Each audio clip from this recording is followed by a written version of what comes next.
వాక్యాన్ని ధ్యానం చేసుకుందాం. 1 సమూయేలు గ్రంథము 20వ అధ్యాయము 34వ వచనం మరొక మారు నేను చదువుతాను, గమనించండి. అత్యాగ్రహుడై బల్ల యొద్ద నుండి లేచి తన తండ్రి దావీదును అవమానపరిచినందున అతని నిమిత్తము దుఃఖాక్రాంతుడై అమావాస్య పోయిన మరునాడు భోజనము చేయకుండెను. ఎవరి గురించి రాయబడిందమ్మా ఈ మాటలు? యోనాతాను దావీదుకు మధ్య జరుగుతున్న మాటలు ఇవి, జరిగిన సందర్భం. మనందరికీ తెలుసు, దావీదు గొలియాతును జయించాడు. జయించిన తర్వాత దావీదుకు శ్రమలు ఎక్కువైనా తగ్గినాయా? పెరిగిపోయినాయి. ఇంకా అంతకుముందు ప్రశాంతంగా అరణ్యంలో ఉన్నప్పుడు కాపరిగా గొర్రెలు మేపుకుంటూ చక్కగా సితారా వాయించుకుంటూ ఉండేవాడు. ఈ గొలియాతుని జయించి ఏదో వీరుడు అవుదామనుకుంటే చివరికి ఇంట్లో వాడే కంట్లో పుల్లైనట్టు తన రాజే ఏమయ్యాడమ్మా? శత్రువు అయిపోయాడు. సౌలు రాజే దావీదుని తరుముతా ఉన్నాడు.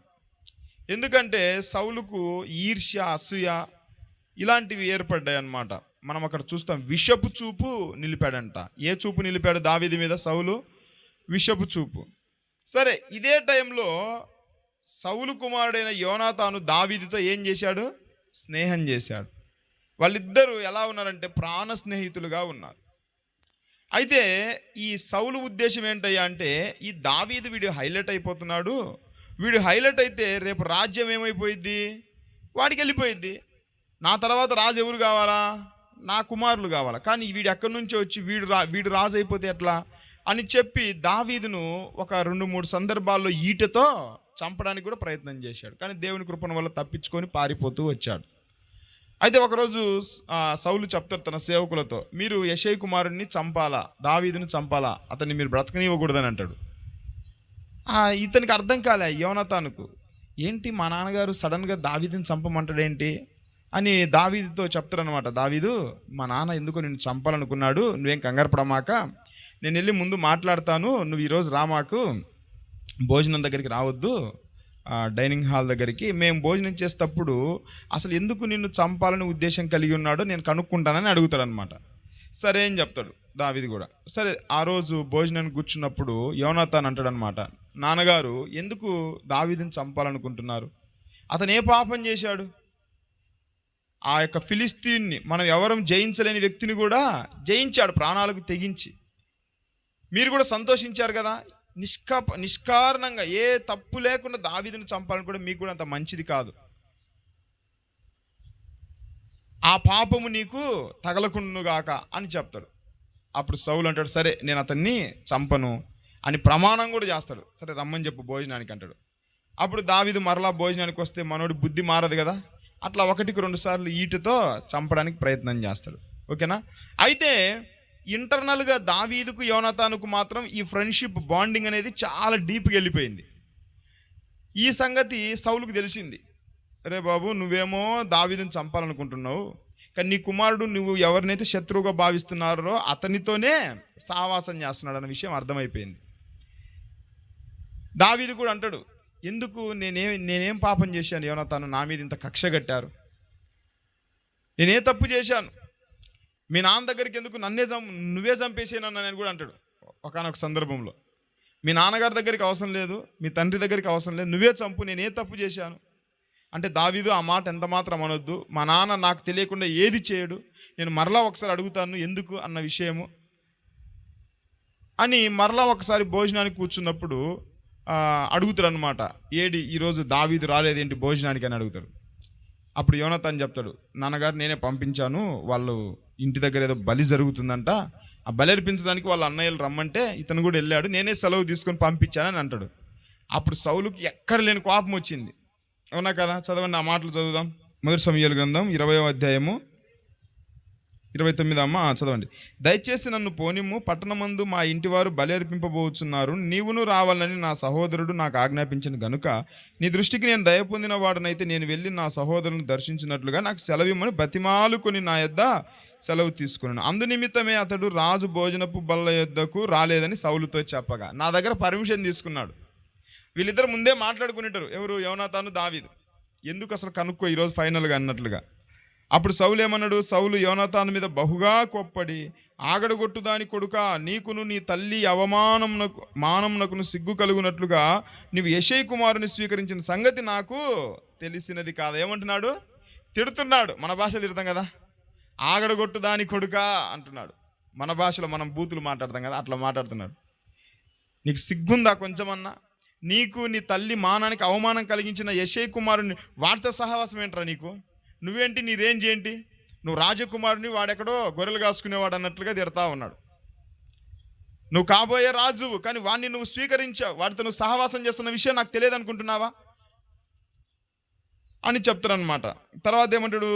యెషై కుమారుడు భూమి మీద బ్రతుకున్నంత కాలం నీకైనను నీ రాజ్యమునకైనా స్థిరత కలగదు కదా, కాబట్టి నీ వర్తమానం పంపి అతన్ని నా దగ్గరకు రప్పించుము, నిజముగా అతడు మరణమునకు అర్హుడని చెప్పాను. ఏమంటున్నాడు? అసలు విషయం ఇప్పుడు బయట పెడుతున్నాడు. పిచ్చోడా, వాడు బ్రతుకున్నంత కాలం నీకు నీ రాజ్యానికి స్థిరత్వం ఉండదు.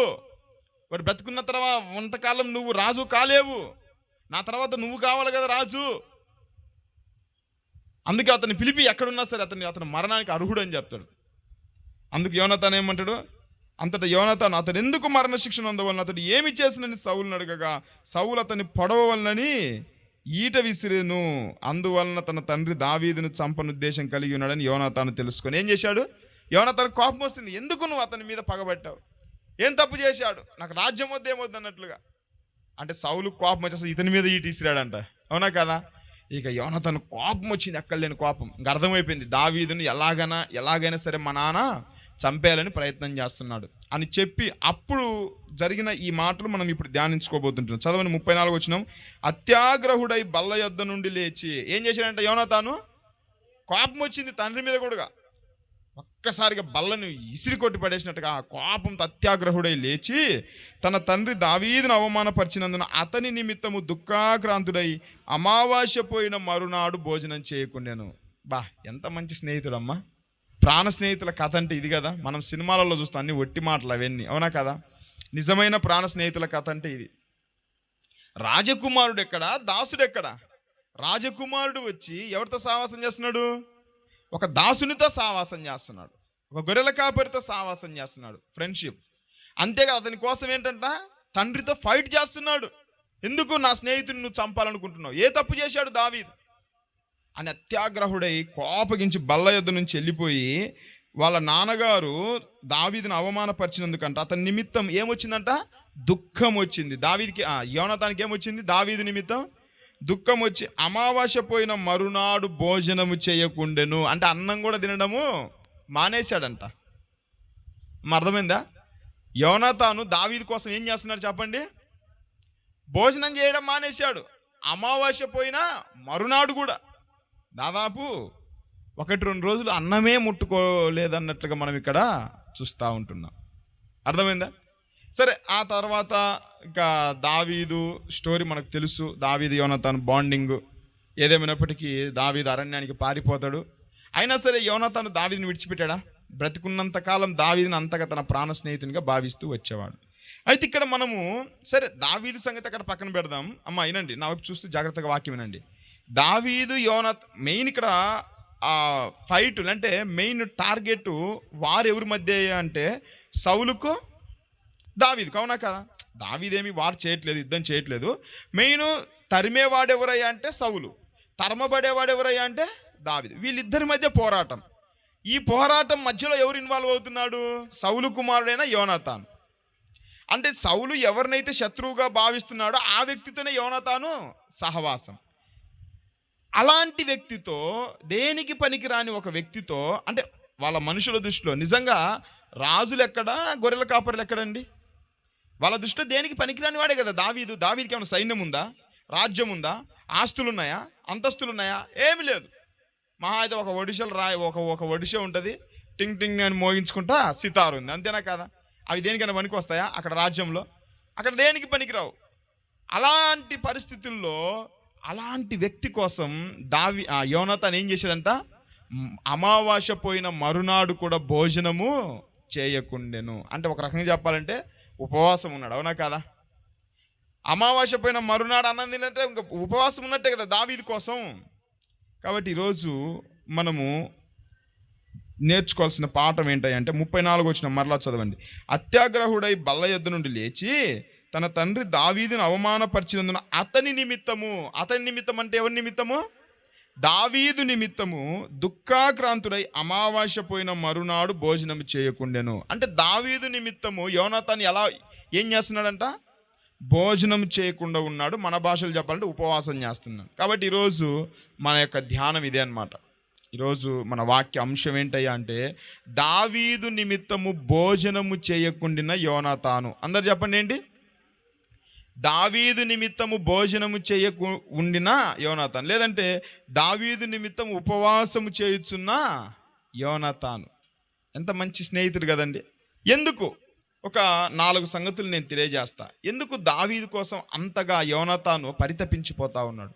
ఎందుకు దావీదు కోసం యోనాతాను ఉపవాసం ఉండాల్సి వచ్చింది? ఎందుకు దావీదు కోసం యోనాతాను అమావాస్య పోయిన మరునాడు కూడా అన్నం తినకుండా ఉన్నాడు? ఈరోజు మనం కూడా ఎవరి కోసం అసలు ఎందుకు ఉపవాసం ఉంటున్నాం? ఎందుకు భోజనం చేయకుండా ఉండాలా? ఓకేనా?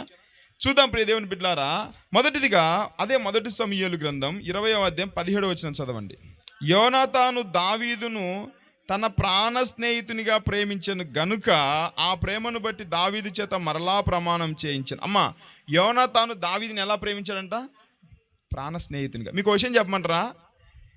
ఇప్పుడు యోనాతాన్ది హై రేంజ్, రాజకుమారుడు, ఇతను ఎక్కడో దాసుడు, అవునా కదా? ఇప్పుడు ప్రాణ స్నేహితునిగా ప్రేమించింది దావీదు అతన్ని ప్రేమించినట్టు రాయబడిందా? యోనాతానే దావీదుని ప్రేమించినట్టు రాయేశాడు అక్కడ? అంటే పెద్దవాడే ఏం చేశాడు? దాసుడైన చిన్నవాడైన దావీదును ప్రేమించాడు. అంటే ఇక్కడ దావీదు యోనాతానికి ఎలా ఉన్నాడు? ప్రాణ స్నేహితునిగా ఉన్నాడు. అర్థమవుతుందండి?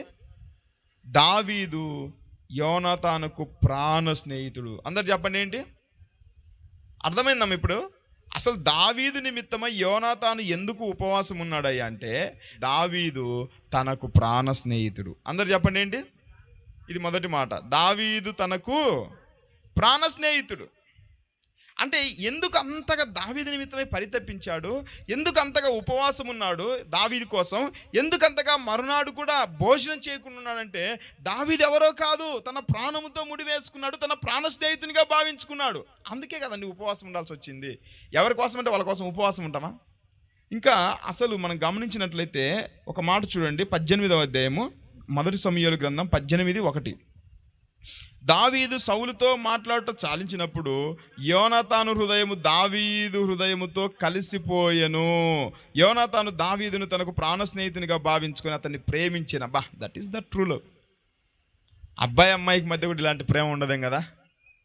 అసలు దావీదును అసలు ఒడిలో పెట్టుకొని ఆడించేవాడేమో యోనాతాను, అంత ప్రేమ. అవునా కాదమ్మా? యోనాతాను చెల్లెలెవరు? మీకాలు, దావీదుకు భార్య. ఆమె కూడా ప్రేమించి ఉండకపోవచ్చు దావీదుని ఇంతగా. ప్రేమించి ఉంటుందా? ఎంత చూడండి.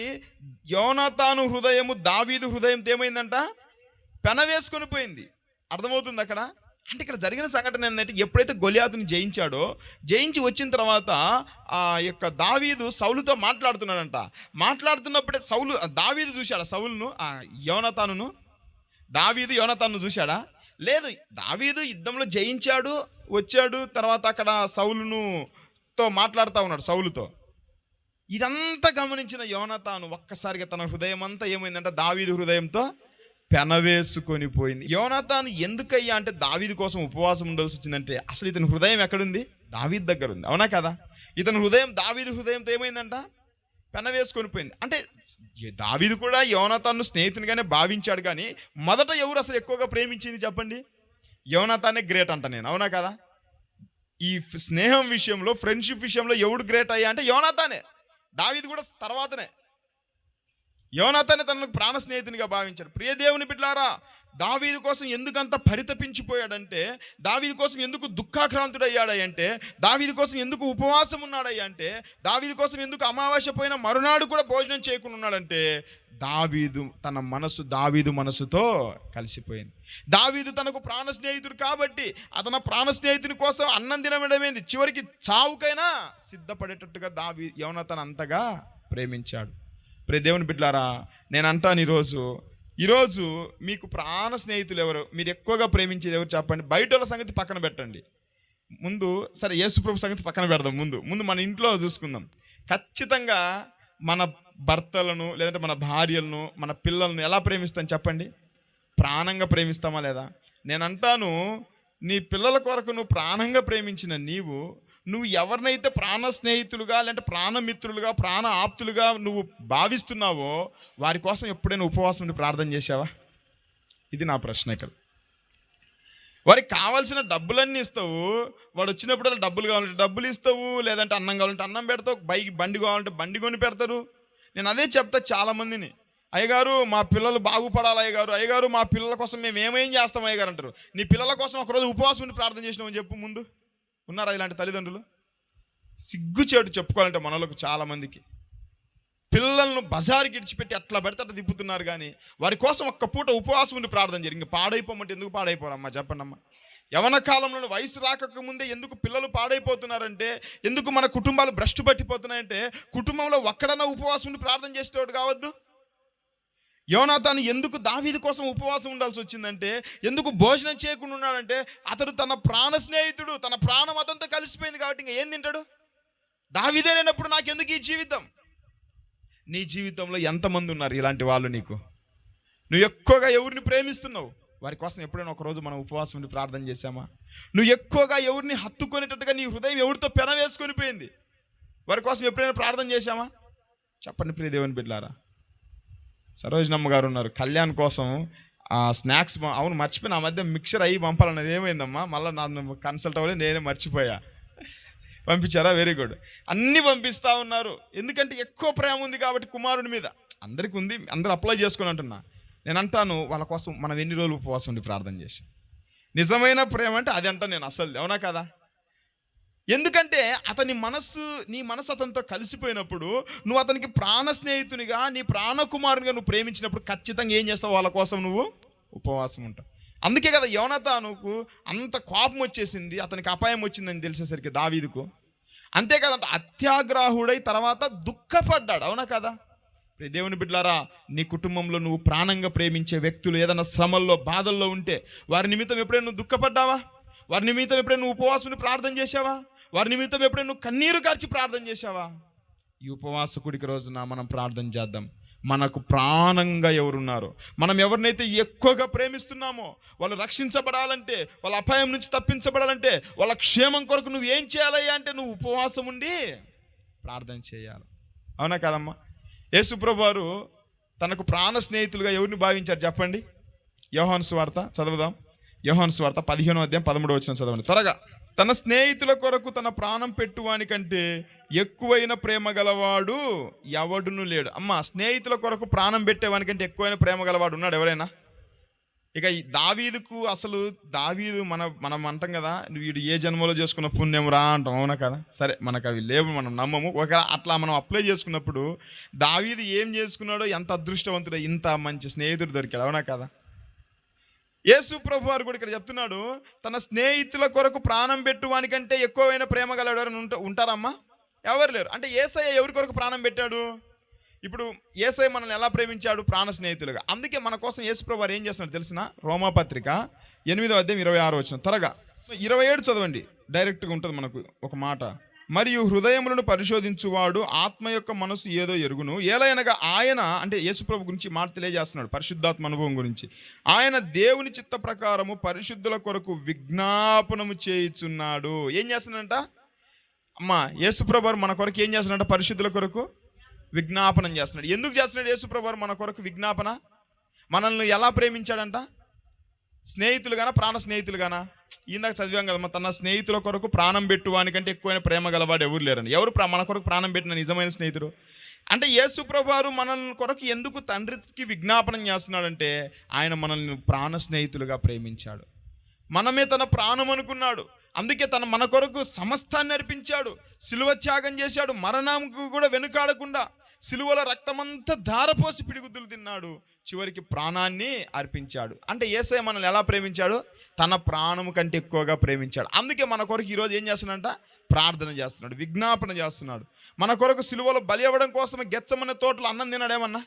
ఏమి తినలేదు, రాత్రి అంతా ఉపవాసం ఉండి ప్రార్థన చేశాడు. సిలువకి ఎక్కినప్పుడు ఏమన్నా కనీసం మంచినీళ్ళను ముట్టుకున్నాడా? లేదు. దాహమని అరిచాడు చివరికి. ఎందుకంటే మనమంటే అంత ప్రేమ. అంటే మనల్ని ఎక్కువగా ఎవరిని ప్రేమిస్తావో వారి కొరకు ఉపవాసం ఉంటాం, వారి కొరకు కన్నీరు గారుస్తాం, వారి కొరకు విజ్ఞాపన చేస్తాం, వారి కొరకు మొర్ర పెడతాం. వాళ్ళు ఏ సమస్యలు, మనం కూడా మరణంలో ఉన్నప్పుడు ప్రియ దేవుని బిడ్డలారా, మనం కూడా అపాయంలో చీకట్లో దావీదులాగా మనం ఉన్నప్పుడు యోనాతాను ఏ విధంగా ప్రేమించాడో యేసు ప్రభువు మనల్ని కూడా ప్రేమించాడు. ఈరోజు నేనంటాను, నువ్వు ఎక్కువగా ప్రాణంగా ప్రేమించే వారి కొరకు నువ్వు ప్రార్థన చేసావా? ఎప్పుడైనా వారి కొరకు ఉపవాసం ఉండి ఎప్పుడైనా ప్రార్థన చేసామా? మరునాడు కూడా ఉపవాసం ఉన్నాడంట అతని కోసం. దావీదు నిమిత్తం భోజనం చేయకుండా యోనాతాను ఎందుకు భోజనం చేయలేదు? దావీదు తనకు ప్రాణ స్నేహితుడు. ఈరోజు మనం కూడా మనకు ప్రాణంగా ఉన్న వాళ్ళ కొరకు ఉపవాసం ఉండి ప్రార్థన చేద్దాం. వారందరూ ప్రభుని తెలుసుకోవాలని వారి కొరకు మనం ప్రార్థన చేద్దాం ప్రియ దేవుని బిడ్డలారా. అది మొదటిదిగా. రెండవదిగా, అసలు దావీదు కోసం ఎందుకు యోనాతాను భోజనం చేయలేదా అంటే, మొదటి సమూయేలు గ్రంథం 20వ అధ్యాయం 34వ వచనం మరలా చదవండి. అత్యాగ్రహుడై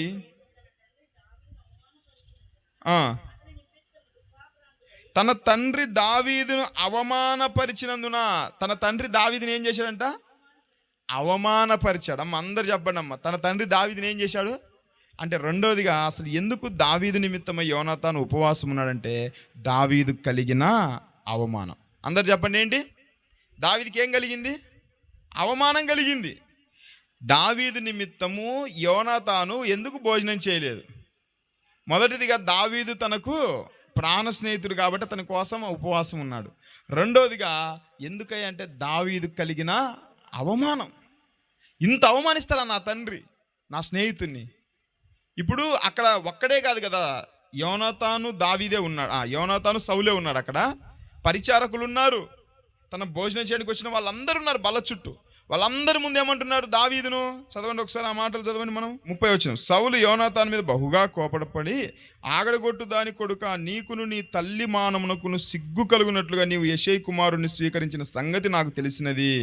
యెషయి కుమారుడు భూమి మీద బ్రతకున్నంత కాలం నీకైనను నీ రాజ్యమునకైనను స్థిరత కలగదు. కావున నీ వర్తమానం పంపి అతను నా దగ్గరకు రప్పించు. నిజముగా అతడు మరణమునకు అర్హుడు. ఏమంటున్నాడు చెప్పండి?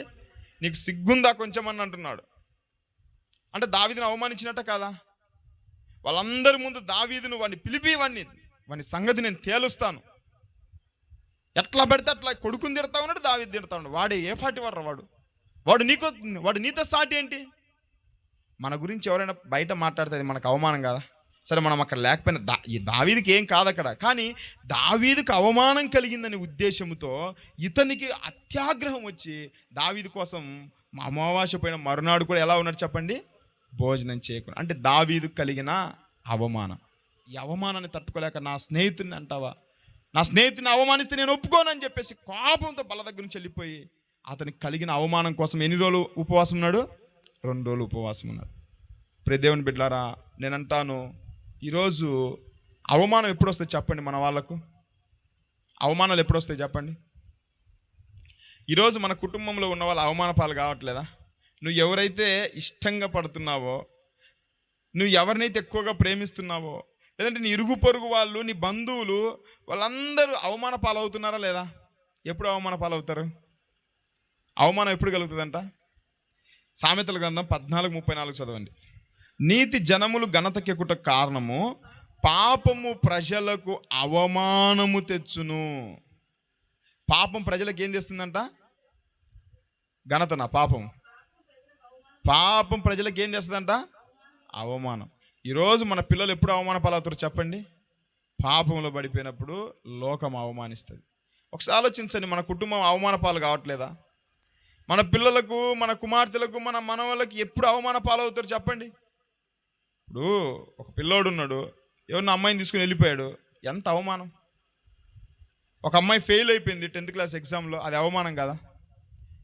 ఇలా ఎన్నిసార్లు ప్రియ దేవుని బిడ్డలారా నా అనుకున్న మన వాళ్ళు అవమానించబడ్డారు. ఎన్నిసార్లు మనం అవమానించబడ్డాం, ఎన్నిసార్లు అవమానాలు ఎదురైనాయి. అవమానం ఎప్పుడు వస్తుందంటే పాపం.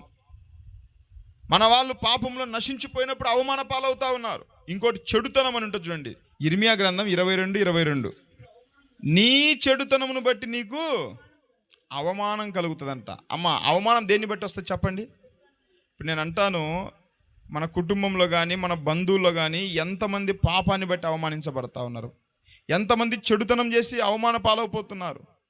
ఇంకోటి ఓబద్య గ్రంథంలో ఉంటుంది, 1వ అధ్యాయం 10వ వచనం చదవండి. నీ సహోదరులైన యాకోబు సంతతికి నీవు చేసిన బలాత్కారమును బట్టి నీవు అవమానము నొందుదువు. దేన్ని బట్టి అంటే అవమానం ఇక్కడ బలాత్కారం. అంటే ప్రియ దేవుని బిడ్డలారా, ప్రజలకు అవమానం ఎప్పుడు వస్తుందంటే 3 సంగతులు తెలుసుకున్నాం. 1 పాపాన్ని బట్టి అవమానము, పాపం ప్రజలకు అవమానం. 2 చెడుతనాన్ని బట్టి అవమానం. 3 బలాత్కారం అంటే హింస. అర్థమవుతుందా? వాళ్ళని హింసకు గురి చేయడం, వాళ్ళని అవమానించడం, దౌర్జన్యం చేయడాన్ని బట్టి అవమానం. ఇప్పుడు మీకు అర్థమవుతుంది చెప్తా. దౌర్జన్యం ఏంటయ్యా అంటే, నీ పిల్లోడు ఊర్లోకి వెళ్ళి గొడవలు చేసి వాడు బజార్లో దౌర్జన్యం చేసి ఆ బలాత్కారం చేస్తే మనకు అవమానమా కాదా?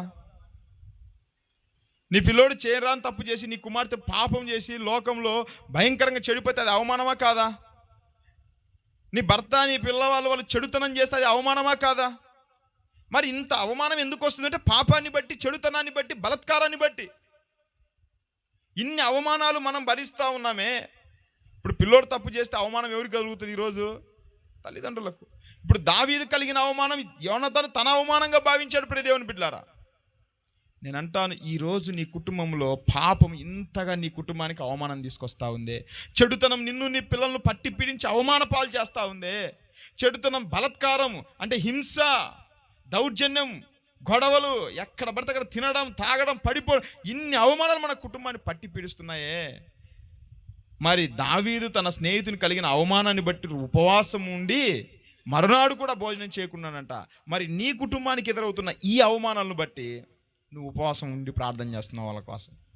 వాళ్ళని తిట్టడం కాదు, వాళ్ళని కొట్టడం కాదు, మన వాళ్ళని ఎలా పడితే అలా అనడం కాదు. ప్రియ దేవుని బిడ్డలారా, దావీదు ఏ విధంగా తన స్నేహితుని కోసం ఉపవాసం ఉన్నాడో, చెడిపోతున్న మన ప్రజల కోసం, అవమానం తీసుకొస్తున్న మన ప్రజల కోసం, మన సంఘంలో కూడా ఎంతమంది తప్పిపోయినా కానీ ఎవరికి అవమానం చెప్పండి? సంఘానికి అవమానం. సంఘానికి వస్తున్న మీరు తప్పిపోతే సంఘానికి అవమానం. ఇలా ఎవరైతే ఉంటున్నారో వారి కోసం మనం కూడా ఈరోజు ఏం చేయాలా? యోనాతాను వలె ఉపవాసం ఉండాలి.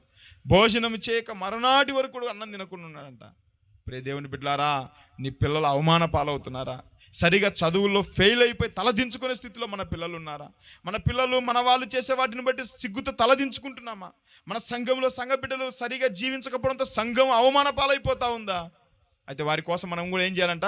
ఉపవాసం ఉండి ప్రార్థన చేయాలి. యోనాతాను వల్ల భోజనము చేయకుండా వారి కొరకు మనం కూడా కన్నీరు కారుద్దాం, దుఃఖపడదాం. దుఃఖం వచ్చిందంట యోనాతానుకు. అయ్యో, నా స్నేహితుని ఇంతగా మీరు అవమానిస్తారా? ఈరోజు మరి నీ వాళ్ళు ఇంత అవమానపరచబడతా ఉన్నారే, నీ కుటుంబం ఇంత నవ్వుల పాలైపోతా ఉందే, నీ కుమార్తె ఇంత నవ్వుల పాలైపోయి అవమాన పాలైపోతా ఉందే. మరి ఎప్పుడైనా నువ్వు ఉపవాసం ఉన్నావు వాళ్ళ కోసం? ఎప్పుడైనా ఒక్కరోజు నువ్వు ఉపవాసం ఉండి ప్రార్థన చేశావా? పొరపాటున చేయంగానే మరలా అయ్యగారు మాకు అలా జరగలేదు, ఇలా జరగలేదు, ఇలా కావాలి, అలా కావాలని ప్రియ దేవుని పిల్లలు మనమే రకరకాలుగా మాట్లాడతాం. వాళ్ళకు వచ్చిన అవమానం కోసం యోనాతాను వలె ఎప్పుడైనా నువ్వు ఉపవాసం ఉండి ప్రార్థన చేశావా? ఒక్క పూటైనా ఉపవాసం ఉండి దేవుని సన్నిధిలో కన్నీరు గార్చావా? కుటుంబం అవమాన పాలైపోతుంది, భ్రష్టు పట్టిపోతుంది, నిందలు, తల ఎత్తుకోలేని పరిస్థితి, బయటికి వెళ్దామంటే సిగ్గుతో తలదించుకోవాల్సి వస్తుంది. కుటుంబంలో అంతా పాడైపోతా ఉంది ప్రియ దేవుని బిడ్డలారా. సంఘం అంతా భ్రష్టు పట్టిపోతా ఉంది ప్రియ దేవుని బిడ్డలారా. మరి వారి కొరకు మనం ఉపవాసం ఉందామా? కాబట్టి దావీదు నిమిత్తం భోజనము చేయకుండా యోనాతాను ఎందుకు భోజనం చేయలేదు చెప్పండి? దావీదు కలిగిన అవమానం. ఇది 2వ మాట. ఎన్ని సంగతులు చెప్పాను? 1 దావీదు తనకు ప్రాణ స్నేహితుడు, 2వది దావీదు కలిగిన అవమానం. 3వ మాట చెప్తాను. 1 సమూయేలు గ్రంథం 20వ అధ్యాయం 31వ వచనం. యెషయి కుమారుడు భూమి మీద బ్రతుకున్నంత కాలం నీకైనను నీ రాజ్యమునకైనా స్థిరత కలగదు, కాబట్టి నీవు వర్తమానం పంపి అతను నా దగ్గరకు రప్పించుము, నిజముగా అతడు మరణమునకు అర్హుడని చెప్పాను. ఏమంటున్నాడు? రే, అర్జెంటుగా వాడిని పంపించేసే, వాడిని వర్తమానం పంపించే, మా నాన్న రమ్మంటున్నాడు చెప్పు, తీసుకొని రావు వాడిని ఇక్కడికి, వాడు మరణానికి అర్హుడు అన్నాడు. తర్వాత యోనాతాను ఏమంటున్నాడు? యోనాతాను అతడు ఎందుకు మరణ శిక్షను పొందవలెను? ఏమంటున్నాడు చెప్పండి? అతడు ఏమి చేశాను అంటే మరణ శిక్ష. ఇప్పుడు దావీదు మీద ఏముంది చెప్పండి? ఒక రకంగా చెప్పాలంటే దావీదు ఇప్పుడు ఎలా ఉన్నాడంటే మరణం దావీదు పక్కన నడుచుకుంటా పోతా ఉంది. అంతేనా కదా? ఎన్నిసార్లు తప్పించబడ్డాడు? ఈట ఇట్లా ఇసిరేసాడంట సౌలు, కొంచెం పక్క నుంచి వెళ్ళిపోయింది. ఒక్క సెకండ్, ఒక్క అంగుళం ఇటు వెళ్ళిపోయింటే దావీదు గోడకు నాటుకొని పొడుచుకొని పోయేవాడు. అవునా కదా? అంటే ఇప్పుడు దావీదు మీద ఒక రకంగా చెప్పాలంటే మరణశిక్ష ఉంది. ఏంటి చెప్పండి? అంటే మూడవదిగా దావీదు నిమిత్తం యోనాతాను ఎందుకు భోజనం చేయలేదంటే దావీదు మీద ఉన్న మరణశిక్ష. అందరు చెప్పండి ఏంటి? దావీదు మీద ఉన్న మరణశిక్ష. మరణం విలయతాండం చేస్తూ ఉంది దావీదు మీద, తన తండ్రి రూపంలోనే. ఎప్పుడు పొడుస్తాడో తెలియదు, ఎప్పుడు చంపేస్తాడో తెలియదు. వాడిని పిలిపిరా చంపాలంటున్నాడు. యోనాతాను ఎందుకు, అతను ఏమి పాపం చేశాడు, అతను ఎందుకు మరణశిక్ష ఎందుకు అతనికి అంటున్నాడు. చివరికి పారిపోదాం అనుకొని అరణ్యానికి పోతే అరణ్యంలో తరుముతూ వెళ్ళాడు తన తండ్రి. ఎటు పోయినా, ఏ దిక్కుకు పోయినా, ఏ మార్గంలో పోయినా మరణం వెంటాడుతూ ఉంది ప్రియ దేవుని బిడ్డలారా దావీదును. అసలు దావీదు జీవితం తలంచుకుంటే ఎంత బాధ అనిపిస్తుంది కదండి. ఎంత గొప్ప త్యాగం చేశాడు కదా. ప్రాణాలకు తెగించి గొల్యాతుని జయిస్తే అసలు హీరో అయిపోతారు, అవునా కదా. మన ఈ మధ్య క్రికెట్ మ్యాచ్ చూసాం. సంజు శాంసన్ ఏమయ్యాడు చెప్పండి. ఒక్కసారిగా ఆ యొక్క క్రికెట్ మ్యాచ్లో క్వార్టర్ ఫైనల్ లాంటి మ్యాచ్లో వెస్టిండీస్ మీద అద్భుతంగా రాణించి గెలిపించాడు. తర్వాత మరలా సెమీఫైనల్లో ఇంగ్లాండ్ టీంతో మంచిగా ఘనంగా గెలిపించాడు. తర్వాత ఫైనల్లో వరుసగా న్యూజిలాండ్తో కూడా అద్భుతమైన ఆటతో మంచి మంచి స్కోర్ కార్డ్స్ చేసి అద్భుతంగా పరుగులతో దేశాన్ని జయించాడు. ఇప్పుడు సంజు శాంసన్కు మరణం వస్తుందా? మరణం వస్తుందా? ఇంకా కీర్తి ఘనతకెక్కిందా? ప్రపంచమంతా ఎటుపోయినా సరే సంజు శాంసన్ పేరే మోగుతూ ఉంది. ఇప్పుడు వాస్తవం చెప్పాలంటే దావీదు పేరు కూడా అట్లా మోగాల, అవునా కాదా.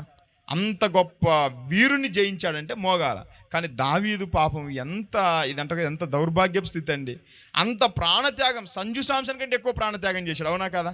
సంజు శాంసన్ ఏముంది ఆట ఆడాడు, కానీ దావీదు ప్రాణాలకు తెగించి గ్రౌండ్లోకి మైదానంలోకి దిగి గొలియాతుని జయించాడు. కానీ అయినా సరే అతన్ని ఏం వెంటాడుతుంది చెప్పండి?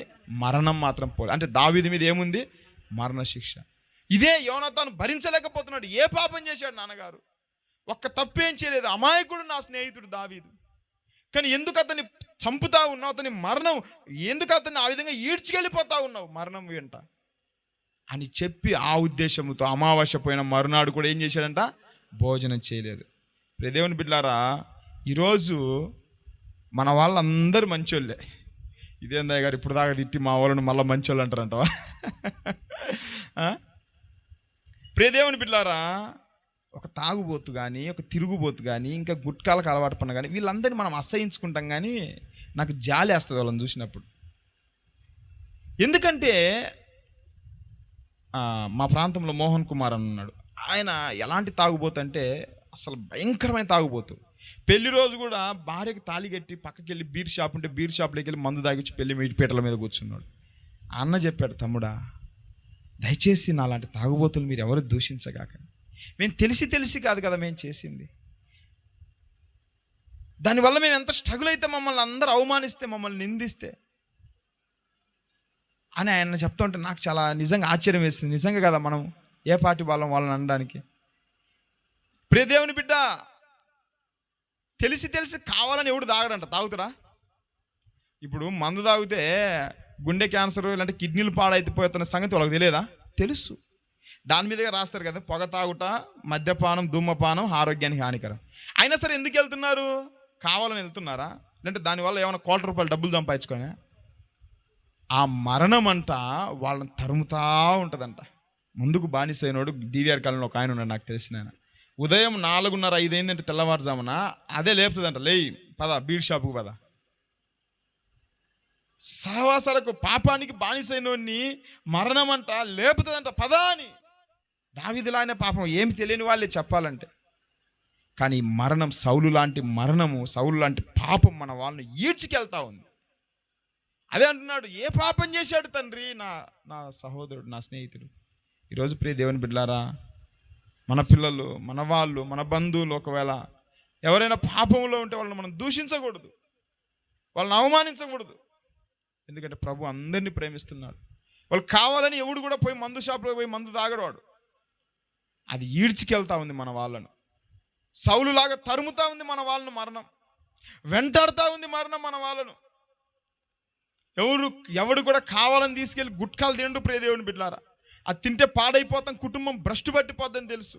ఎవడు కూడా కావాలని అపవిత్రతకు, శరీర కోరికలకు బానిసైపోడు. అది అక్కడికి వెళ్తే మనకు పాపం ఎదురైతుంది, కుటుంబాలు పాడైపోతాయని తెలుసు. కానీ దానికి బానిసైపోయి దాని వెంట తమకు ప్రాణహానికరమైనదని తెలియక దాని అంట బానిసలుగా పోయారంట.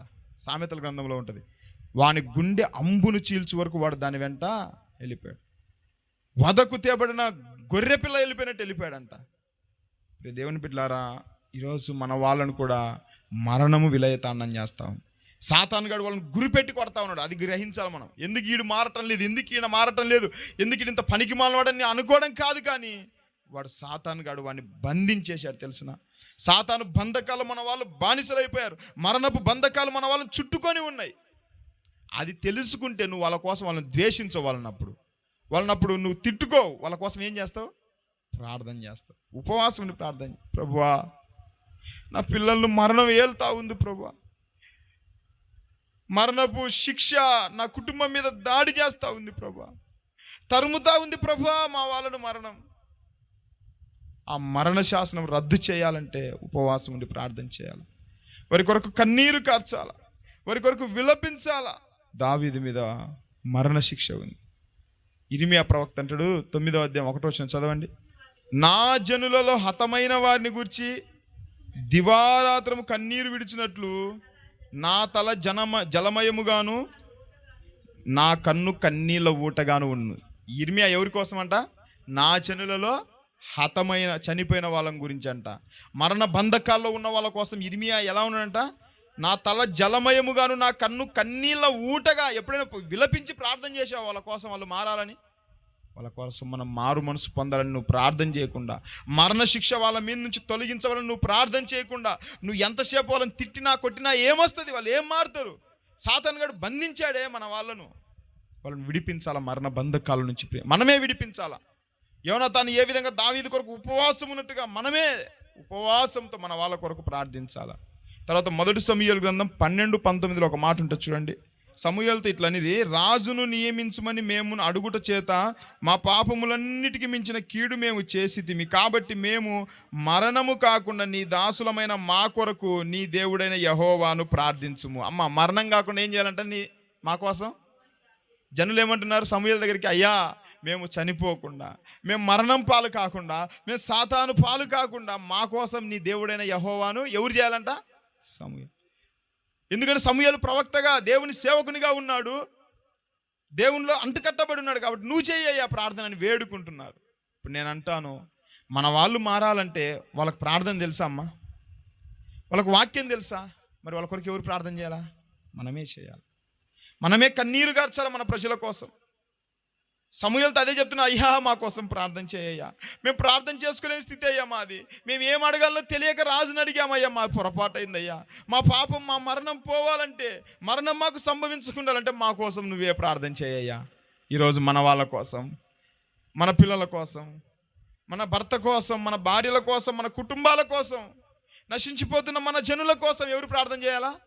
సమూయేలు వలె మనమే ప్రార్థన చేయాలా. నశించిపోతున్న ఇశ్రాయేలు ప్రజల కొరకు ఇర్మియా ఏ విధంగా విలపించినట్టుగా మనమే విలపించాలా.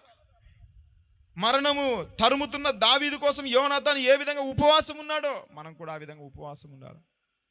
ఈరోజు అలాంటి విశ్వాసులు, అలాంటి సేవకులు కావాలి. ఒక పాట ఉంది, నశించిపోవు దేశము కొరకు కన్నీరు కార్చెడివారు, నశించిపోవు దేశము కొరకు కన్నీరు కార్చెడివారు, పడిపోయిన ప్రాకారాలు కట్టగోరు నెహెమ్యాలు, తన ప్రజల పాపాలకై విలపించు సమూయేలులు, పడిపోయిన ప్రాకారాలు కట్టగోరు నెహెమ్యాలు, తన ప్రజల పాపాలకై విలపించు సమూయేలులు. దైవజనులు కావాలి కావాలి, దైవజనులు లేవాలి లేవాలి, విశ్వాసులు కావాలి కావాలి, విశ్వాసులు లేవాలి లేవాలి, ప్రభు సేవకు పరుగులెత్తువారు,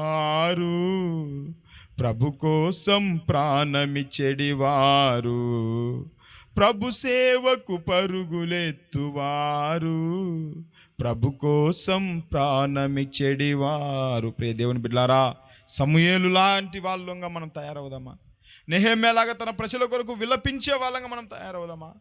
యోనాతాను వలె దావీదు కొరకు ఎంతగా అత్యాగ్రహుడై దుఃఖాక్రాంతుడై ఉపవాసం ఉన్నట్టుగా తన స్నేహితుడిని మరణం వెంటాడుతుందని అల్లాడిపోయాడు, పరితపించిపోయాడు. చేప కదా నీటిలో ఉన్న చేప ఒడ్డున పడినప్పుడు ఎలా గలగల కొట్టుకున్నట్టుదో బహుశా యోనాతాను హృదయం కూడా ఏమైంటది, కొట్టుకున్నది కదండి. ఎందుకంటే తనకు ప్రాణ స్నేహితునిగా భావించాడంటే తన హృదయం అతనితో పెనవేసుకొని పోయింది కాబట్టి అందుకే అతని నిమిత్తమై విలపిస్తూ ఉన్నాడు, అంగలారుస్తూ ఉన్నట్టుగా మనం చూస్తూ ఉంటున్నాం ప్రియ దేవుని బిడ్డలారా. ఎందుకంటే ఏ పాపము తెలియని దావీదుని తరుముతా ఉన్నాడు. ఈరోజు మన ప్రజలను మరణం వెంటాడుతూ ఉంది. సాతానుగాడు బంధించాడు ప్రియ దేవుని బిడ్డలారా. వారి కొరకు మనమే ప్రార్థన చేయాలి ప్రియ దేవుని బిడ్డలారా. వారి కొరకు మనమే ఉపవాసం ఉండాలి, కన్నీరు కార్చుకోవాలి. ఎందుకంటే వాళ్ళు ప్రార్థన చేసుకునే స్థితిలో లేరు, వాళ్ళు ఉపవాసం ఉండే స్థితిలో లేరు, వాళ్ళు దేవుణ్ణి విలపించి ప్రార్థించే స్థితిలో లేరు. వారి పక్షాన మనమే దేవుణ్ణి వేడుకోవాలా. దావీదు నిమిత్తం భోజనము చేయకుండా యోనాతాను. చివరి మాట చదువుకొని మనం ముగించుకుందాం. అసలు యోనాతాను ఉద్దేశం ఏంటో తెలిసిన? సౌలు ఉద్దేశం ఏంటి మీరు చెప్పండి?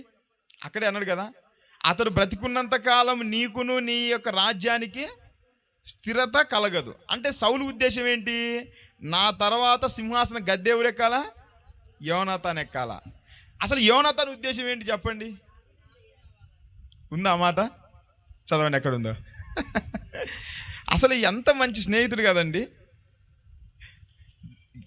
సౌలుకేమో యోనాతాను చేయాలని రాజు ఎక్కాలంటే ఇప్పుడు యోనాతానుకు కూడా ఏముండాలి నెక్స్ట్? వాస్తవంగా యోనాతానుకు కూడా ఎలా ఉండాలమ్మా? ఇప్పుడు రాజకుమారునికి ఏముంటుంది నెక్స్ట్ మా నాన్న తర్వాత నేను అవ్వాలనుకుంటాడు. ఇప్పుడు రాజశేఖర రెడ్డి చనిపోయిన తర్వాత జగన్ ఏమనుకున్నాడు? మా నాన్న తర్వాత నేనే అవ్వాలనుకుంటాడు, అయ్యాడు. అవునా కదా? ఇప్పుడు నారా లోకేష్ గారు ఏమనుకుంటారు? చంద్రబాబు నాయుడు తర్వాత నేనే సీఎం అవ్వాలనుకుంటాడు. ఇప్పుడు యోనాతాను కూడా ఏమనుకోవాలా? మా నాన్నగారి తర్వాత సింహాసనం నేనే ఎక్కాలా. కానీ యోనాతాను ఉద్దేశం ఏంటో తెలుసునా? చదవండి 23వ అధ్యాయము 16వ వచనం. అప్పుడు సౌలు కుమారుడైన యోనాతాను లేచి వనములోనున్న దావీదు నొద్దకు వచ్చి, నా తండ్రి అయిన సౌలు నిన్ను పట్టుకొన జాలడు, నీవు భయపడవద్దు, నీవు ఇశ్రాయేలీయులకు రాజు వగుదువు, నేను నీకు సహకారినవుదును. అబ్బాబ్బా, ఎంత మంచి మాట! దేవునికి స్తోత్రం కలుగును గాక. అసలు ఇలాంటి స్నేహితులు దొరకడం దావీదు అదృష్టం కదమ్మా. ఉన్నారు ఇలాంటి స్నేహితులు? అవసరమైతే పదవుల కోసం ప్రాణ స్నేహితులను కూడా ఎన్నుపోటు వచ్చి పదవి లాక్కున్న లేరంటారా? అసలు యోనాతాను సరైనోడైతే ఏం చేయాలా? ఫస్ట్ యోనాతానే లేపేశాల దావీదును. అవునా కదా? ఒకవేళ సౌలు దావీదును ప్రేమించి చేరదీసినా యోనాతాను ఏమనుకోవాలా?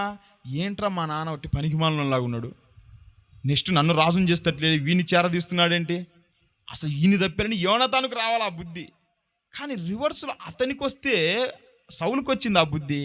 కానీ యోనాతాను ఉద్దేశం, అసలు యోనాతాను గురి సింహాసనం కాదు, నా స్నేహితుడు సింహాసనం ఎక్కాల. దేవునికి స్తోత్రం కలుగును గాక.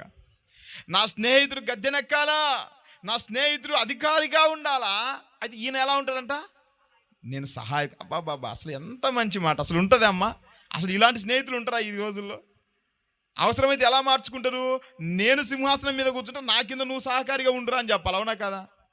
అంటే దావీదు యొక్క, అంటే యోనాతాను ఉద్దేశం ఏంటయ్యా అంటే దావీదుకే సింహాసనం దక్కాల. దావీదు యొక్క సింహాసనం మీద నా స్నేహితుడు కూర్చోవాలా, అధికారం నా స్నేహితునికి దక్కాలా, నా స్నేహితుడు రాజు అవ్వాలా, పై అధికారిగా ఉండాలా, అవసరమైతే నేను అతనికి సహకారిగా ఉండాలా. అంటే దావీదు యొక్క సింహాసనం. 4వ మాట అందరు చెప్పండి ఏంటి? ఎందుకు ఉపవాసం ఉన్నాడంటే ఇతని ఉద్దేశం ఫస్ట్ నుంచి కూడా సింహాసనం అంతా దావీదు. అరే మా నాన్న చంపాలనుకున్నాడు, చనిపోతే మరి దావీదు ఎక్కుతారా సింహాసనం? ఎక్కలేడుగా. ఇప్పుడు దావీదు ఉద్దేశం అంటే, యోనాతాను ఉద్దేశం అంటే ఏంటి? నా స్నేహితుడు ఎలాగైనా రాజు అవ్వాలా. మరి మా నాన్న ఏంటి అతను చంపాలనుకుంటున్నాడు? కాదు, నా స్నేహితుడే సింహాసనం ఎక్కాల, నా స్నేహితుడే రాజు అవ్వాలా, అధికారి అవ్వాలా. అందుకే తట్టుకోలేకపోయాడు ఆ బాధ, అందుకే ఒప్పుకోలేకపోయాడు. అత్యాగ్రహం వచ్చి దుఃఖాక్రాంతుడై అక్కడి నుంచి లేచిపోయి అమావాస్య పోయిన మరునాడు కూడా అన్నం తినకుండా భోజనం చేయకున్నాడు. ఎందుకంటే దావీదు యొక్క సింహాసనం. ప్రియ దేవుని బిడ్డలారా, ఈరోజు మన వాళ్ళకు కూడా ఏం కావాలి చెప్పండి? సింహాసనం ఎక్కాలి మన పిల్లలు. అమ్మా, మీరు ఎప్పుడైనా ప్రయాసపడ్డారా మీ పిల్లలు, మీ ఇంటి వాళ్ళు సింహాసనం ఎక్కాలని? ఏముందో లేండి, మా పిల్లలు చదువుకుంటే చాలు, ఏదో 2 ముక్కలు చదవడానికి వస్తే చాలు, రాయడానికి 2 ముక్కలు వస్తే చాలు, ఏదో ఒక మూలలో ఉంటే చాలని అనుకుంటున్నామా? ఎలా ఉంటున్నాం? మన వాళ్ళను అత్యధికమైన స్థితిలో మనం చూడాలి తెలుసా? ఏదో చదువుకొని ఒక ముద్ద వాడి భార్య వాడు బతుకుతే చాలేండి, ఏదో చిన్న రేకులు చెడ్డ వేసుకొని బతుకుతే చాలేని ఇలా అనుకుంటున్నావా? ఎప్పుడు నీ పిల్లలను రాజులుగా నువ్వు చూడాలనుకుంటున్నావు? ఎప్పుడు నీ పిల్లలను అధికారులుగా నువ్వు చూడాలనుకుంటున్నావు? ఎప్పుడు నీ పిల్లలు అత్యున్నతమైన స్థాయిలో నువ్వు ఉండాలని అనుకుంటున్నావు? నీ ఇంటి వాళ్ళను మన వాళ్ళు పరిపాలించే వాళ్ళుగా ఉండాలి కానీ ఒకరి కింద దాసులుగా మన వాళ్ళు ఉండకూడదు. మన వాళ్ళు అప్పులు ఇచ్చే వాళ్ళగా ఉండాలి కానీ అప్పు చేసే వాళ్ళుగా ఉండకూడదు.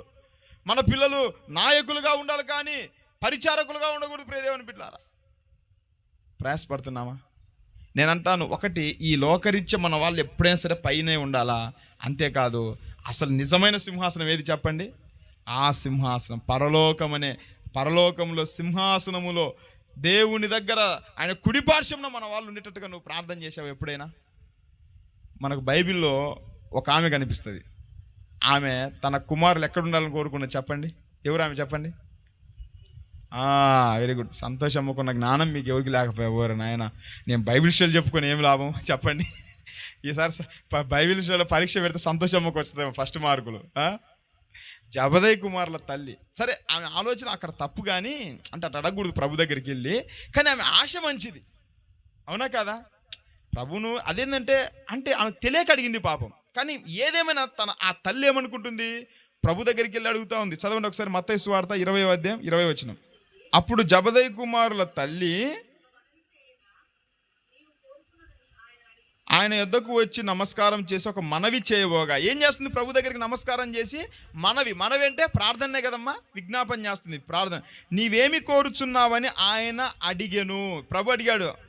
అందుకామె, నీ రాజ్యమందు ఈయన 2 కుమారులలో ఒకడు నీ కుడి వైపునను ఒకడు ఎడమ వైపునను కూర్చుండ సెలవిమ్మని ఆయనతో చెప్పాను అనేను. అబ్బాబ్బా, ఎంత మంచి తల్లి అమ్మ ఈ తల్లి. అడిగారు ఇలాంటి తల్లులు ఎవరైనా ఉన్నారా? నేను అనుకున్న బహుశా ఈమె అడుగుతుంది, అయ్యా నా కొడుకు చెరకు, వాడికేమో ఒక పెద్ద బంగ్లా, వీడికేమో పెద్ద ఫ్యాక్టరీ ప్రభా అని అడుగుతుందేమో అనుకున్నా. అడిగిందా? అసలు ఈ లోకమే లేదు ఆమె దృష్టిలో.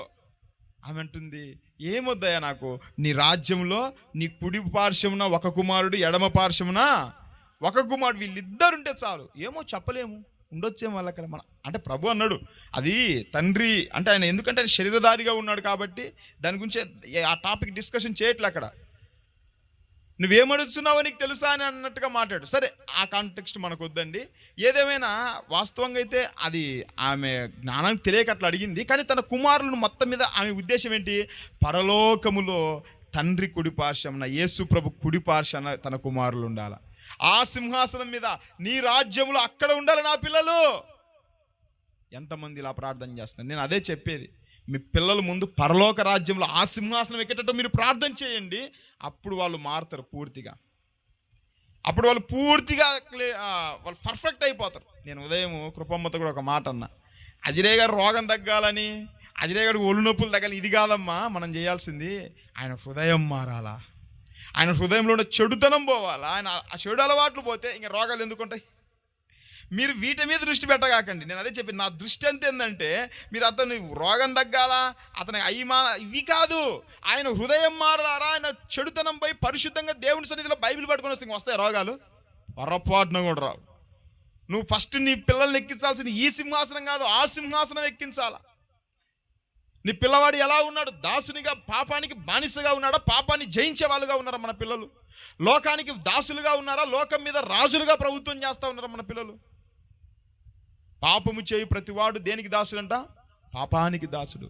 ఒకవేళ మన వాళ్ళు, మన ఇంటి వాళ్ళు, మన ప్రజలు దాసులుగా, బానిసలుగా పాపానికి, లోకానికి ఉన్నారేమో ప్రియ దేవుని బిడ్డలారా. ఈరోజు వాళ్ళు ఎలా మారాలా? రాజులుగా మారాలా. మన వాళ్ళు ఎలా మారాలా? మనమందరం ఎవరని చెప్పండి? హోలీ సొసైటీలో ఉన్న మనము, మీరందరూ ఎవరంటే రాజులైన యాజక సమూహం. ఎవరు రాజులు? ఇక్కడ చెప్పబడిన మాట, యేసుక్రీస్తు రక్తంలో కడగబడి హోలీ సొసైటీలోకి వచ్చిన నీవు ఎవరు చెప్పండి?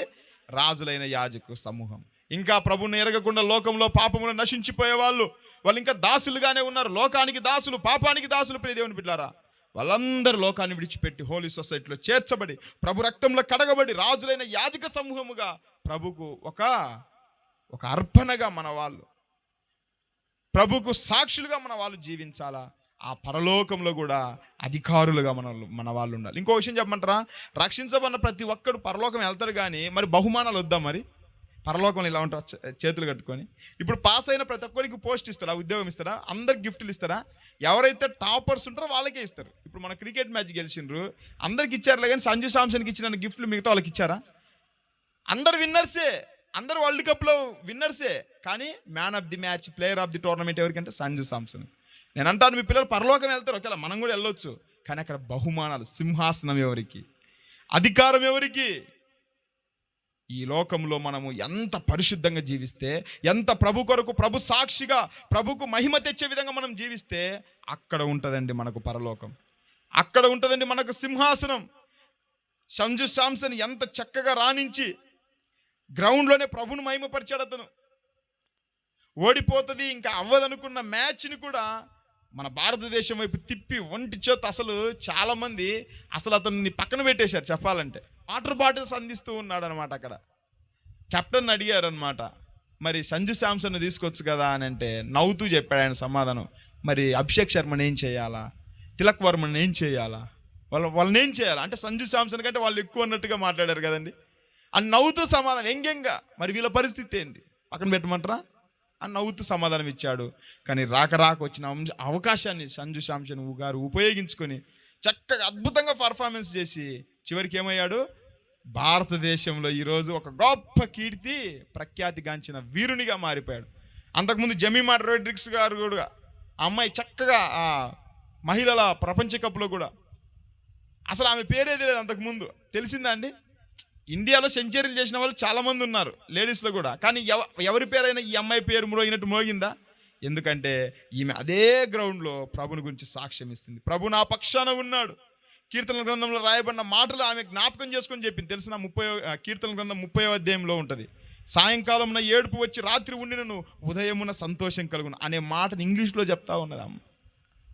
నిలుచుండి చూడు యుద్ధము యెహోవాదే అన్నట్టుగా ఎంత మంచి స్టేట్మెంట్. ఏడ్చుకుంటూ ఎవరమ్మా అంటే ఫస్ట్ చెప్పింది జీసస్ క్రైస్ట్, యేసుక్రీస్తు ప్రభు వారే నా విజయానికి కారణం. తర్వాత తన కోచ్, తన తల్లిదండ్రులు ఉన్నట్టుగా అందరినీ కూడా హెచ్చిస్తూ వచ్చింది. కానీ మొదటి స్థానం ఎవరికి ఇచ్చింది? ప్రభువుకు. సంజు శాంసన్ కూడా మొట్టమొదటి స్థానం గ్రౌండ్లో వెంటనే ఆమె వెస్టిండీస్ మీద మ్యాచ్ గెలిపించిన వెంటనే ఏం చేశాడు, మోకాళ్ళ మీద ఉండి ప్రభుకు కృతజ్ఞతలు తెలియజేశాడు, ప్రభును స్తుతించాడు, ప్రభును గణపరిచాడు.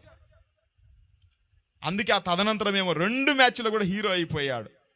ప్రియ దేవుని బిడ్డలారా, ఒక సింహాసనాన్ని ఎక్కినట్టుగా మారిపోయాడు.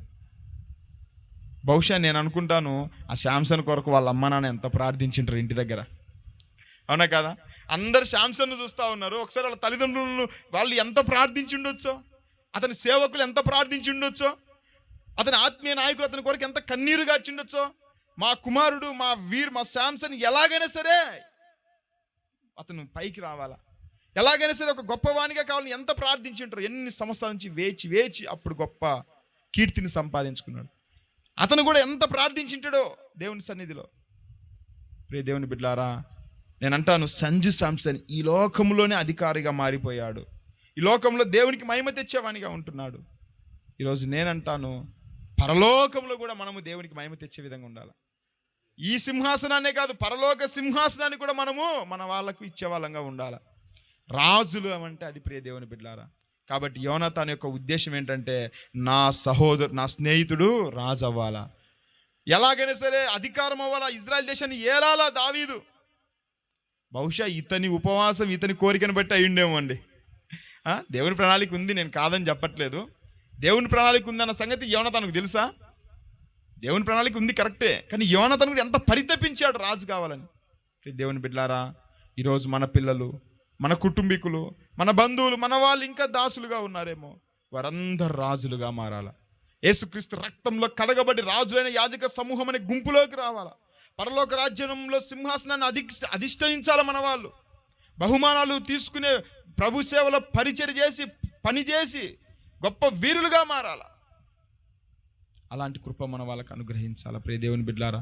కాబట్టి యోనాతాను ఎందుకయ్యా అంటే దావీదు కోసం భోజనం చేయకున్నది, అతని ఎదుట దావీదు సింహాసనం ఉంది. దావీదుని ఎలాగైనా సింహాసనం ఎక్కించాలా, ఇలా లేకపోతే ఏంటి సింహాసనం మిస్ అయిపోదేమో నా స్నేహితునికి. అందుకంటున్నావు నువ్వు భయపడవద్దు, నువ్వు రాజు అవుతావు, ఎలాగైనా సరే అవుతావు అన్నాడా, ఏమో లేదు చూద్దామని అన్నాడా? నువ్వు అవుతావు ఖచ్చితంగా, నువ్వు భయపడగాకు అన్నాడు. చదవండి ఒకసారి ఆ మాటలు, ముగించుకుందాం మనం. 23వ అధ్యాయం 17 వచ్చినాం. మొదటి సమయాలు 23:17. నువ్వు ఇశ్రాయేలుకు, దానికంటే పైన చదవండి, నా తండ్రి అయిన సౌలు నిన్ను పట్టుకొన జాలడు, నువ్వు భయపడొద్దు. పట్టుకోడనడా, పట్టుకొన జాలడనడా? అవ్వదు. మా నాన్నగారు నిన్ను కనీసం నీ మీద చెయ్యి కూడా వేయలేడు దావీదు.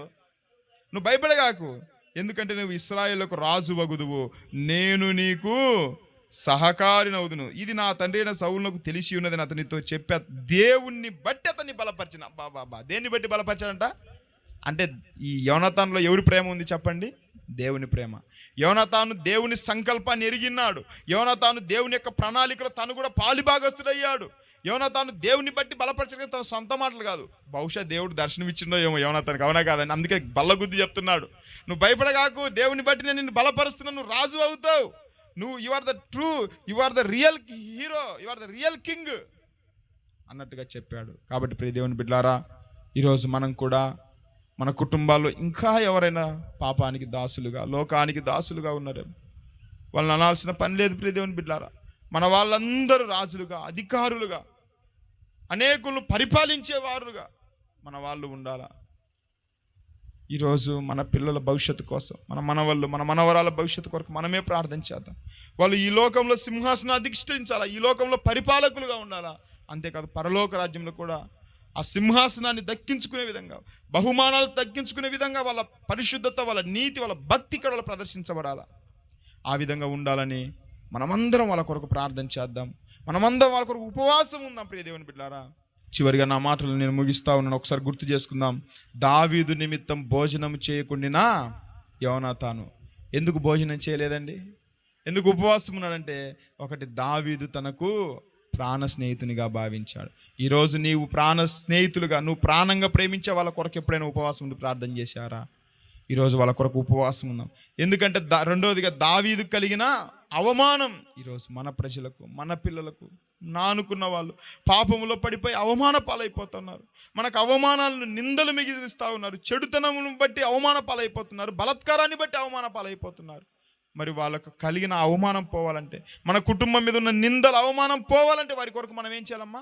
ఉపవాసం ఉండి భోజనం చేయకుండా మనం కూడా ప్రార్థన చేయాలి. మూడవదిగా, దావీదు మీద ఉన్న మరణ శిక్ష ఈరోజు మన కుటుంబం మీద మరణం విలయతాండవం చేస్తుందేమో, మన పిల్లలను పాపం పట్టుకొని ఈడ్చుకెళ్ళిపోతుందేమో, మరణ పంచుల్లో ఉన్నారేమో మన కుటుంబీకులు. వారి కొరకు మనం ఏం చేయాలా? ఉపవాసం ఉండాలి, భోజనం చేయకుండా యోనాతాను వలె మనం కూడా ప్రయాసపడాలా. నాలుగోదిగా, చివరిగా ఏం చెప్పాను? దావీదు యొక్క సింహాసనం ఎక్కాల దావీదు అనేది ఉద్దేశం. ఈరోజు మన పిల్లలు సింహాసనం కింద ఉన్నారా, సింహాసనం ఎక్కే వాళ్ళుగా ఉన్నారా? ఈ లోకానికి బానిసలుగా బతుకుతున్నారా, లోకం మీద రాజ్యం వెళ్తా ఉన్నారా, లోకం పైన కాలు పెట్టున్నారా, లోకానికే బానిసలుగా బతుకుతున్నారా? పాపం పైన రాజులుగా, అధికారులుగా ఉన్నారా, పాపం కింద బానిసలుగా బ్రతుకుతున్నారా? అంతేకాదు పరలోకంలో కూడా గొప్ప బహుమానాలు పొందుకొని ఆ సింహాసనం మీద అధికారులుగా, సింహాసనం మీద వాళ్ళు కూడా ఒక యాజకులుగా, సింహాసనం మీద మన పిల్లలు, మన వాళ్ళు సింహాసనం చుట్టూ ఉండే విధంగా మన కుటుంబాల కొరకు, మన బంధువుల కోసం, మన స్నేహితుల కోసం, మన మిత్రుల కోసం, మన సంఘం కొరకు మనం ప్రార్థన చేద్దాం. ఆ విధంగా ఉండాలని అట్టి కృప దేవుడు మనందరికీ అనుగ్రహించును గాక. అందరి తలలోంచి మోకరించినట్లయితే కొద్ది సమయం ప్రార్థన చేద్దాం. ప్రియ దేవుని బిడ్డలారా, ఒక్కసారి ఒక తీర్మానం చేసుకుందాం. లేఖనాల వెలుగులో ఒకసారి వాక్యాన్ని పరిశీలించుకుందాం.